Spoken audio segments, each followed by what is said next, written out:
For every virtue, there are two opposing extremes of vice, one from deficiency, the other from disorder.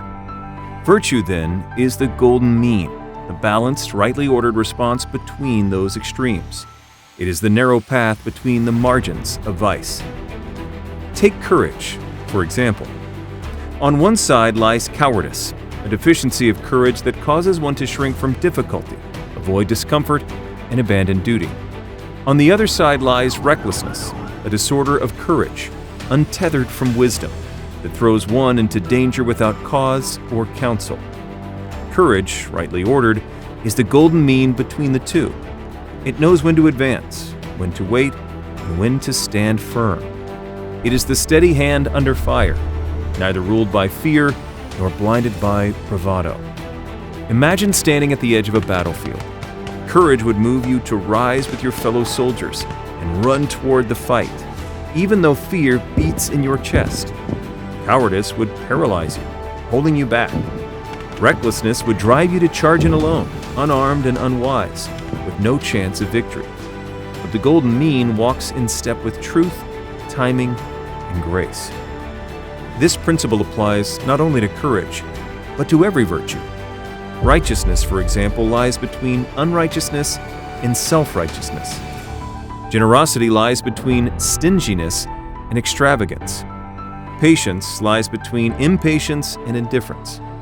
Self-control lies between self-indulgence and self-denial. Contentment lies between discontentment and complacency.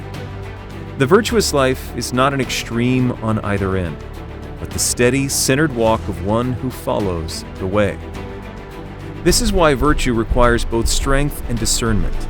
It's not merely doing the right thing, but doing it in the right way at the right time, with the right intention. This balance, this golden mean, is not easy to maintain.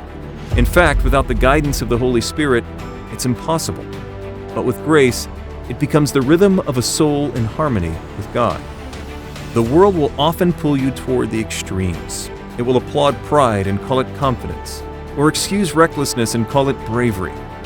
But do not be deceived. The narrow path is not loud or flashy. It is quiet, resolute, and less traveled. For the gate is narrow and the road is hard that leads to life, and there are few who find it. And yet that narrow path, the golden mean, is the very road to holiness. So ask yourself, where have I drifted into the margins? Have I let fear hold me back? Have I allowed zeal to outrun wisdom? Am I pursuing the balance of virtue or swinging between extremes? Virtue is the pursuit of order. It brings peace to the passions, clarity to the intellect, and strength to the will. It is the mean between chaos and stagnation, deficiency and disorder, noise and silence, and you do not walk it alone. The balance of virtue is only possible through the strength of grace. The Holy Spirit is with you, guiding, correcting, and empowering you to stay the course. Walk the golden mean, and you will walk with Christ.